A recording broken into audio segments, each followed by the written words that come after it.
이번 시간에는 우리 2025년 3회 정보처리 산업기사 실기 기출문제를 같이 한번 풀어보도록 하겠습니다. 다음 설명에 해당하는 그 프로토콜의 명칭을 영문 약어로 써라. 그렇게 이제 문제가 나왔어요. 자, 지금 여기 이제 설명해 보니까 데이터 링크 계층의 그 프로토콜이래요. 그리고 각 프레임에다가 데이터 흐름을 이제 제어하고 오류를 검출할 수 있는 그런 이제 비트 열 얘를 이제 삽입을 해서 전송하는 그런 역할을 이제 수행한대요. 그때 프레임은 우리 이제 I 프레임이다. 그리고 S 프레임이다. 그리고 U 프레임이다. 이렇게 이제 세 가지로 이제 구분이 된대요. 그러면 지금 여기서 이제 I 프레임, S 프레임, U 프레임 이렇게 이제 나왔는데 얘만 딱 봐도 정답이 이제 바로 떠올라야 돼요. 그리고 헤더의 이제 제어부에다가 이걸 이제 구분하기 위한 그런 비트열을 이제 삽입한대요. 그리고 이 중에서 U 프레임이라는 거는 데이터 전송 모드를 이제 설정한대요. 통신 방식에 따라서 NRM이다. 그리고 ARM이다. 그리고 ABM이다. 이걸로 이제 다시 구분할 수 있다. 그렇게 이제 문제가 나왔어요. 이런 이제 프로토콜을 보고 우리가 이제 HDLC 그렇게 이제 부르는 거죠. 자, 그러면 지금 이 문제가 우리 이제 HDLC에 대해서 나왔는데 이 HDLC 싹 다 정리 좀 하고 지나가자고요. 자, 우리 HDLC요. 우리 HDLC라는 거는 우리 비트 위주의 이제 프로토콜을 보고 우리가 이제 HDLC 그렇게 이제 부릅니다. 얘는 이제 각 프레임에다가 우리 데이터 흐름을 이제 제어하고 오를 이제 보정할 수 있는 그런 이제 비트열을 이제 삽입을 해요. 삽입을 해서 이제 전송하는 그런 방식을 보고 얘기하는데 이 HDLC가 어떻게 이제 구성이 되는지 그거부터 좀 잠깐 보자고요. 우리 HDLC 이제 프레임 구조에 보게 되면 내가 이제 상대방한테 내가 이제 뭔가 특정 이제 정보를 보낼 거예요. 그러면 그 내용을 이제 정보부에 이제 써주면 돼요. 해서 이 정보만 상대방과 내가 이제 주고받고 하는 게 아니라 이 정보 외에도 이제 여러 가지 이제 정보들이 같이 이제 들어갑니다. 그래서 내가 예를 들어서 친구한테 이제 뭔가 이제 물건을 이제 하나 보내줄 거예요. 그때 이제 우체국 택배를 이제 이용할 건데, 그때 그 박스에다가 물건만 그냥 담아서 보내면 안 되죠. 그 박스에다가 우리가 이제 주소라는 것도 이제 적어줘야 되고요. 그리고 이 안에 들어있는 그 물건이 만약에 유리면 유리라고 이제 얘기를 해줘야 되겠죠. 유리라고 얘기해주고 이런 거는 이제 파손에 이제 주의해달라. 그렇게 해서 이제 뭔가 이제 스티커 같은 것들을 막 붙일 거예요. 해서 이 안에 들어있는 그런 물건이 책인지 아니면 유리인지 아니면 그 안에 들어있는 게 뭐 전자제품인지 그런 것들을 이제 적어서 보내줘야 돼요. 해서 내가 보내고자 하는 그 물건에 대한 그런 정보를 이곳에다가 이제 제어부에다가 우리가 적어서 이제 보내주면 돼요. 그리고 내가 이제 뭔가 이제 친구한테 물건을 보냈을 때 우리가 그 물건이 이제 어디까지 도착했는지 우리가 이제 배송 조회 같은 것들을 이제 할 수 있죠. 해서 내가 보낸 그 물건이 목적지까지 정상적으로 이제 잘 가고 있나 안 가고 있나 그런 것도 이제 확인할 수 있습니다. 그런 걸 보고 우리가 이제 FCS 그렇게 이제 부르는 거예요. 해서 이 FCS가 오류를 이제 검출할 수 있게 그렇게 이제 도와주는 그런 비트가 우리 FCS라는 겁니다. 그리고 지금 이곳에 보게 되면 이제 맨 앞에 플래그라는 게 들어가고 맨 끝에도 이제 플래그라는 게 들어가죠. 이 플래그라는 거는 우리 HDLC 그 프레임 구조에서 맨 앞에 맨 뒤에 이렇게 이제 들어가는 게 우리 이 플래그라는 거예요. 해서 이 하나의 정보가 여기서 시작한다, 여기서 끝난다. 그걸 이제 표현하기 위해서 사용하는 그런 비트가 우리 플래그 비트라는 거예요. 그러면 우리 플래그 비트 요거부터 좀 보자고요. 우리 이제 플래그라는 거요. 이 플래그라는 거는 이 하나의 이제 이 프레임이 여기서 이제 시작한다, 여기서 끝난다. 그걸 이제 나타내기 위한 그런 비트를 보고 우리가 이제 플래그 비트 그렇게 이제 부르는 겁니다. 얘는 고유한 그런 이제 비트 패턴을 이제 가지고 있어요. 해서 앞에다가 쓰는 이 플래그가 됐든 맨 뒤에다 쓰는 이 플래그가 됐든 전부 다 그 플래그는 지금처럼 이진수로 봤을 때 이렇게 이제 표현을 해요. 해서 맨 앞에 이제 0이 들어가고 맨 뒤에 이제 0이 들어가고 중간에는 전부 다 이제 1로 이렇게 쭉 써서 이렇게 이제 생긴 게 우리 플래그라는 거예요. 해서 지금 이곳에 보게 되면 얘는 이제 8비트로 되어 있다 그랬죠. 해서 이진수 8자리를 이제 표현해 주면 되는데 그때 맨 앞뒤로 0, 0 그리고 나머지는 싹 다 이제 1로 채워서 그렇게 이제 8비트로 구성된 게 우리 플래그라는 겁니다. 해서 이 플래그라는 거를 이용해서 이제 우리가 프레임의 이제 시작이다, 끝이다, 그걸 이제 구분하기도 하고요. 그리고 플래그가 만약에 이제 들어왔어요. 나한테 이제 들어왔어요. 내가 이제 수신측일 때 상대방이 이제 뭔가 이제 보냈는데 플래그가 이제 시작됐어요. 그러면 플래그가 이제 또 들어올 때까지는 중간에 내가 통신을 끊으면 돼야 안 돼? 안 됐죠. 안 됐죠. 그래서 이 플래그를 통해서 우리가 이제 동기 유지도 이제 할 수가 있어요. 그리고 비트 투과성을 이용한 기본적인 이제 오류 검출 이런 기능들을 수행하는 것을 보고 우리가 플래그라고 그렇게 이제 부르는 거예요. 해서 이제 하나의 이제 플래그가 들어왔을 때는 그 다음 이제 플래그가 들어올 때까지는 계속해서 이제 동기를 계속해서 유지하고 있어야 되더라. 요런 게 이제 우리 플래그의 이제 역할이요. 그 다음에 이제 우리 주소부라는 곳이요. 이 주소부도 이제 8비트로 되어 있는데 얘는 이제 확장 가능해요. 해서 송수신국을 이제 식별하기 위해서 사용하는 게 우리 주소부고요. 그때 모든 수신국에다가 전부 다 이제 데이터 뭔가를 이제 전송하겠다. 그걸 보고 우리가 방송용이다. 그렇게 이제 부르는데 그때는 이 주소부에다가 1을 지금처럼 이렇게 8개를 이제 써서 보내주면 되고요. 그리고 이미 지정된 그런 수신국에만 이제 전송이 되도록 내가 하겠다. 그렇게 이제 사용되는 그런 이제 시험용은 전부 다 이제 8개로 이렇게 이제 구성이 됩니다. 그래서 이 주소부에다가 1을 8개 쓰냐, 0을 8개 쓰냐, 거기에 따라서 이제 방송용이다, 시험용이다, 그렇게 이제 구분이 되는 거예요. 그 다음에 이제 우리 제어부요. 제어부가 지금 이 위치에 이제 해당하는 거죠. 이 제어부라는 거는 내가 이제 사용하고자 하는 그 프레임이요. 그 프레임의 종류를 이제 식별하기 위해서 사용하는 게 우리 제어부입니다. 여기서 이제 프레임의 종류를 식별한다. 그렇게 이제 나왔는데 이 프레임의 종류에는 지금처럼 이렇게 이제 세 가지가 있어요. 우리 정보 프레임이라는 것도 있고요. 우리 감독 프레임이라는 것도 있고, 우리 비번호, 무번호 이제 프레임이다라고 해서 이렇게 이제 종류가 총 세 가지가 있습니다. 그때 우리가 정보 프레임을 우리가 요 영어의 이제 약자 앞에 있는 요 첫 번째 글자를 따서 I 프레임 그렇게 이제 부르고요. 우리 감독 프레임을 우리가 S 프레임이다. 그리고 우리 무번호, 비번호 이 프레임을 우리가 이제 U 프레임 그렇게 이제 불러요. 그때 이 정보 프레임이라는 거는 사용자의 이제 데이터를 이제 전달할 때 주로 많이 사용하고요. 얘는 피기백킹 기법을 통해서 데이터에 대한 그 확인 응답을 이제 같이 보낼 때 사용하는 게 우리 이제 정보 프레임이요. 지금 여기 보게 되면 이제 피기백킹 그렇게 나는데 요 피기백킹이 뭔지 요거 좀 이제 잠깐 보자고요. 예를 들어서 지금처럼 이렇게 이제 호스트가 2개 있다라고 가정을 한번 해보자고요. 이 2개 호스트에서 이제 데이터를 주고받고 할 때 그때 이제 양방향 전송 기능을 갖는다고 그렇게 이제 가정을 했을 때 지금처럼 이렇게 이제 우리 데이터 1000이라는 그 데이터를 이제 보냈다고 해보자고요. 그러면 이 오른쪽 이제 호스트에서 이 데이터를 이제 잘 받았다라고 해서 ACK라는 그 긍정적인 이제 응답을 보내줘야 돼요.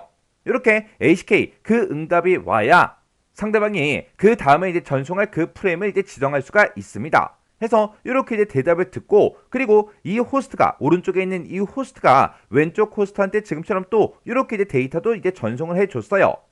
그러면 이 왼쪽에 있는 이 호스트에서 지금처럼 이 데이터를 이제 받으면서 또 이 데이터를 또 전송해줬죠. 그래서 이렇게 이제 2개의 데이터를 이제 서로 이제 주고받고 했으니까 그때 ACK라는 요 응답도 서로 이렇게 이제 주고받아야 된다고요. 해서 얘가 지금 우리 피기백킹을 이제 사용하지 않았을 때 지금처럼 이렇게 이제 데이터를 주고받고 합니다. 근데 만약에 이제 피기백킹 얘를 이제 사용하게 되면 맨 처음에 이 왼쪽에 있는 이 호스트가 지금처럼 이 데이터를 이제 오른쪽 호스트한테 이제 전송을 해줬어요. 그러면 오른쪽 호스트에서 이 데이터를 이제 받았겠죠. 그때 이제 정상적으로 받았으면 이제 ACK 그 응답을 이제 해주면 되는데 그 응답이랑 내가 보내고자 하는 이 정보랑 같이 이제 묶어서 한꺼번에 보내주는 겁니다. 그러면 이 왼쪽 호스트에서 또 데이터를 받았으니까 또 다른 데이터를 이제 보내면서 ACK 이 응답을 또 같이 이제 보내주는 거예요. 그러면 또 오른쪽 호스트에서 또 데이터를 이제 정상적으로 받았으니까 또 ACK 이 응답을 이렇게 이제 보내주면 되겠죠. 이렇게 피기백킹이라는 거는 이렇게 이제 정보 프레임의 그 구조를 적당하게 이제 재정의를 해서 정보 프레임을 이제 전송하면서 응답 그 기능까지 함께 이제 보낼 수 있는 그런 방식이요. 이런 방식으로 이제 우리가 프로토콜을 작성하게 되면 응답 프레임의 그 전송 횟수를 이제 줄일 수가 있겠죠. 해서 전송 효율을 좀 더 이제 높일 수가 있는데 이런 방법을 보고 우리가 이제 피기백킹 그렇게 이제 부르는 거예요. 그 다음에 이제 우리 감독 프레임이요. 감독 프레임은 이제 우리가 S 프레임이다. 그렇게 이제 부르는데, 이 S 프레임, 우리 감독 프레임이라는 거는 오류 제어와 우리 이제 흐름 제어, 이런 것들을 이제 수행하는 그런 이제 프레임을 보고 우리가 감독 프레임, 그렇게 이제 부릅니다. 그 다음에 이제 우리 비번호, 우리 무번호 프레임이요. 얘는 이제 우리가 U 프레임, 그렇게 이제 부르는데, 얘는 링크에 동작 모드를 이제 설정하거나 관리를 이제 해주고요. 그리고 회선을 이제 설정하거나 유지하거나 이제 종결, 이런 것들을 이제 담당하고 있는 그 프레임이 우리 비번호 프레임, 우리 U 프레임이요. 그래서 우리 이제 비번호 프레임, 우리 U 프레임에서 우리가 이제 링크에 이제 동작 모드를 이제 설정하고 관리한다 그랬죠? 그때 동작 모드에는 크게 이제 세 가지가 있습니다. 자, 지금처럼 이렇게 이제 표준 응답 모드라는 게 있고, 우리 비동기 응답 모드라는 게 있고, 비동기 균형 모드라는 게 있고, 이렇게 총 세 가지가 있습니다. 해서 이 세 가지 모드 중에서 어떤 방식으로 이제 전송을 할 건지, 그걸 이제 우리가 비번호 프레임, 우리 U 프레임에서 설정하고 관리한다고요. 그리고 지금 이 제어부에서 우리 이제 프레임의 종류를 이제 식별한다 그랬죠? 그때 이 제어부에서 이제 사용된 그 프레임이 정보 프레임인지 감독 프레임인지 아니면 비번호 프레임인지 어떤 프레임인지 구분할 때 얘가 총 8비트로 되어 있는데, 그때 우리 이제 첫 번째 비트와 두 번째 비트요. 총 8개 비트 중에서 첫 번째, 두 번째 요 비트를 사용해서 우리가 이제 구분을 한다고요. 그때 맨 첫 번째 그 비트가 만약에 0으로 시작한다. 그러면 지금 이곳에다 작성한 그 프레임은 이제 I 프레임이다. 그런 뜻이고요. 그 다음에 우리 10으로 이제 시작한다. 그러면 얘는 이제 S 프레임이다. 그리고 11로 시작하게 되면 얘는 이제 프레임이 우리 U 프레임, 우리 비번호 프레임이다. 그걸 이제 의미하는 거예요. 해서 우리 제어부는 총 8비트로 되어 있지만 그 중에서 우리 첫 번째 비트와 두 번째 비트, 이 두 개의 비트를 이용해서 우리 정보 프레임인지 감독 프레임인지 비번호 프레임인지 그거를 이제 우리가 서로 이제 구분을 해 줍니다. 그 다음에 우리 정보부라는 거요. 이 정보부는 다른 것들은 전부 다 뭐 8비트다 아니면 16비트, 32비트 아니면 확장 가능 이런 식으로 전부 다 이제 비트 수가 정해져 있지만, 이 정보부는 이미의 이제 비트예요. 얘는 이제 비트 수가 정해져 있지 않습니다. 이 정보부에는 실제 내가 상대방한테 보내고자 하는 그 실제 정보 메시지가 들어가는 그 부분이 우리 정보부예요. 그 다음에 이제 우리 FCS요. 요 FCS는 우리말로 하게 되면 이제 프레임 검사 순서 필드, 그렇게 이제 부르는데, 얘는 하나의 이제 프레임이 이제 구성이 될 때 이렇게 이제 여러 가지 이제 정보들이 쭉쭉쭉 들어가죠. 이런 프레임 내용에 대해서 오류 검출을 하기 위해서 사용되는 그 부분이 우리 FCS입니다. 그때 오류 검출할 때 사용되는 그 오류 검출 코드가 우리 CRC 코드라는 게 이제 사용이 되는데, 이 CRC 코드는 우리가 뒤에 넘어가게 되면 이제 자세히 공부할 거예요. 여기서는 그냥 HDLC에서 우리 CRC 코드 요걸 이제 오류 검출할 때 사용하더라, 그 정도만 이제 기억하시면 됩니다. 이렇게 우리 HDLC 프레임은 이렇게 이제 여러 가지로 이제 구성이 되어 있어요. 그래서 우리가 상대방한테 내가 뭔가 이제 정보를 이제 하나 보낼 때도 그냥 정보만 보내는 게 아니라 맨 앞뒤로 플래그라는 거를 먼저 붙이고, 그리고 상대방 이제 주소를 이제 넣어주고, 그리고 이 프레임이 어떤 종류인지 그걸 이제 식별하기 위해서 우리가 제어부를 이제 사용하고, 그리고 이 하나의 프레임에 오류가 있나 없나 그런 것들을 이제 검사하기 위해서 우리가 이제 FCS라는 거 요런 것까지 우리가 붙여서 이제 하나의 정보가 전송이 되는 겁니다. 그러면 우리 HDLC 요 해당 내용 좀 이제 보자고요. 그래서 우리 HDLC라는 거는 비트 위주의 그 프로토콜을 보고 우리가 이제 HDLC 그렇게 이제 부르는 거예요. 그래서 얘는 이제 각 프레임에 데이터 흐름을 이제 제어하고 오류를 이제 보정할 수 있는 그런 이제 비트열을 삽입을 해서 데이터를 이제 전송을 하더라. 그때 이 HDLC는 우리 포인트 투 포인트다. 우리 1대1 방식을 보고 얘기하죠. 그리고 이제 멀티 포인트다. 1대 다 방식을 보고 얘기하는 거고요. 그리고 이제 루프 방식이다. 순환되는 그런 이제 방식이죠. 이런 모든 방식에서 사용 가능한 게 우리 HDLC고요. 얘는 단방향이다. 그리고 반이중이다. 전이중이다. 이런 통신을 모두 다 이제 지원을 해요. 지원하고 동기식 전송 방식에 이제 주로 사용되는 게 우리 HDLC요. 그때 이 HDLC에서 에러를 이제 제어할 때 그때 이제 곱백엔 ARQ 아니면 선택적 ARQ 이런 것들을 이제 사용해서 에러를 이제 제어를 합니다. 여기 보게 되면 이제 곱백엔 ARQ다. 그리고 우리 선택적 재전송, 선택적 ARQ다. 그렇게 이제 두 가지가 나는데 이 두 가지도 우리가 이제 뒤로 넘어가게 되면 이제 자세히 배울 거예요.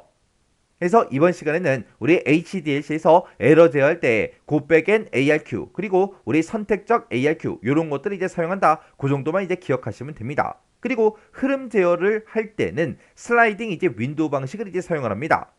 얘는 이제 데이터가 지나가는 그 흐름을 이제 제어할 때 슬라이딩 윈도우 방식을 이제 사용한다 그랬는데 이 슬라이딩 윈도우 방식이 동적으로 이제 흐름을 제어하는 그런 이제 알고리즘을 보고 우리가 이제 슬라이딩 윈도우 방식 그렇게 이제 부르는 거예요.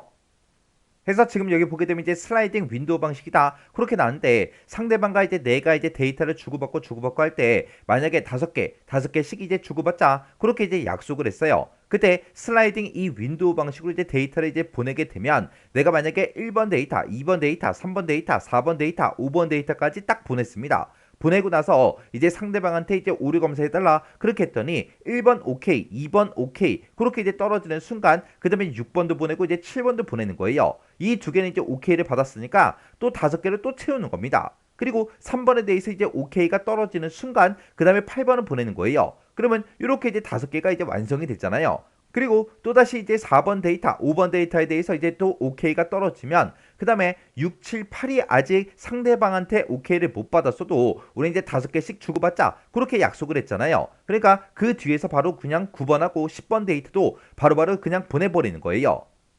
이렇게 제한을 받지 않고 자유롭게 이제 비트 정보를 이제 전송할 수 있는 걸 보고 우리가 이제 비트 추가성 그렇게 이제 부르는 거예요. 그래서 이 HDLC가 전송 효율이 좋고요. 신뢰성이 이제 높습니다. 그런데 이 HDLC 이제 데이터 전송 모드에 보게 되면 표준 응답 모드라는 게 있고요. 비동기 응답 모드라는 게 있고 그 다음에 이제 비동기 균형 모드라는 게 있고 크게 이렇게 이제 세 가지 전송 모드가 있어요. 자, 그러면 우리 HDLC 요 데이터 전송 모드 요 세 가지 좀 이제 같이 한번 살펴보자고요. 자, 우리 HDLC 데이터 전송 모드요. 이 데이터 전송 모드에는 지금처럼 이렇게 이제 크게 세 가지가 있죠. 우리 표준 응답 모드라는 게 있고 우리 비동기 응답 모드라는 게 있고요. 비동기 균형 모드라는 게 있고 이렇게 크게 이제 세 가지가 있습니다. 그때 이런 이제 전송 모드, 우리 동작 모드는 우리 비번호 그 프레임에서 설정할 수 있다라 그랬어요. 그때 우리 이제 첫 번째 이제 표준 응답 모드라는 거요. 우리 NRM이라는 거는 얘는 이제 주종 관계가 이제 정해져 있는 거요. 해서 주국이 있고 종국이 있고 이렇게 이제 두 가지가 있을 때 주 스테이션한테 우리 주국한테 반드시 허가를 이제 받아야 됩니다. 허가가 있을 때만 송신할 수 있는 그런 방식이 우리 표준 응답 모드라는 거요. 그리고 우리 이제 비동기 응답 모드라는 거는 얘도 마찬가지로 주국이다, 종국이다 그렇게 이제 두 가지로 이제 구분이 되는데 이 비동기 응답 모드라는 거는 우리 주국에 이제 허가 없이도 송신이 가능한 그런 방식이 우리 비동기 응답 모드요. 해서 주국에 이제 허가를 이제 받아야지 우리 송신할 수 있냐 아니면 허가 없이도 이제 송신이 가능하냐 거기에 따라서 우리 이제 표준 응답 모드와 우리 이제 비동기 응답 모드 이렇게 이제 두 가지로 이제 나눠지는 거예요. 그때 비동기 응답 모드 같은 경우는 종국은 이제 주국에 이제 허가 없이도 이제 송신은 가능해요. 송신은 가능한데 만약에 이제 링크를 이제 설정하겠다 아니면 오류를 이제 복구하겠다 이런 여러 가지 이제 제어 기능들이 있을 거 아니에요. 그런 제어 기능은 주국에서만 가능합니다. 그리고 비동기 균형 모드라는 거는 얘는 이제 주국이다, 종국이다 그런 관계가 없어요. 그런 관계 없이 혼합국끼리 우리 허가 없이 언제나 이제 전송할 수 있는 그런 방식, 그런 모드를 보고 우리가 이제 비동기 균형 모드다 그렇게 이제 부르는 거예요. 그때 우리 이제 표준 응답 모드 같은 경우는 반이중 통신하는 우리 이제 포인트 투 포인트가 됐든 아니면 멀티 포인트 이런 이제 불균형 링크 구성에서 이제 사용이 됩니다. 그리고 비동기 응답 모드라는 거는 전이중 통신이요. 전이중 통신하는 포인트 투 포인트 불균형 링크 구성을 할 때 사용되는 게 우리 비동기 응답 모드요. 그리고 비동기 균형 모드라는 거는 포인트 투 포인트 균형 링크에서 사용되는 그 방식이요. 해서 우리 이제 표준 응답 모드랑 비동기 우리 응답 모드 같은 경우에는 주국과 종국에 이제 구분이 있더라. 근데 이 비동기 균형 모드는 주종국에 그 관계가 없더라. 그때 주국에 이제 허가가 있을 때만 허가를 받아야 이제 송신할 수 있는 게 우리 표준 응답 모드고 허가 없이도 송신이 이제 가능한 게 우리 비동기 응답 모드요. 해서 우리 이제 HDLC의 데이터 전송 모드에는 지금 총 이렇게 이제 세 가지가 있는데 이 세 가지 중에 어떤 걸로 이제 동작을 시킬지 그건 이제 어디서 정한다? 우리 비번호 프레임, 우리 U 프레임에서 설정할 수 있더라. 요런 게 우리 HDLC요.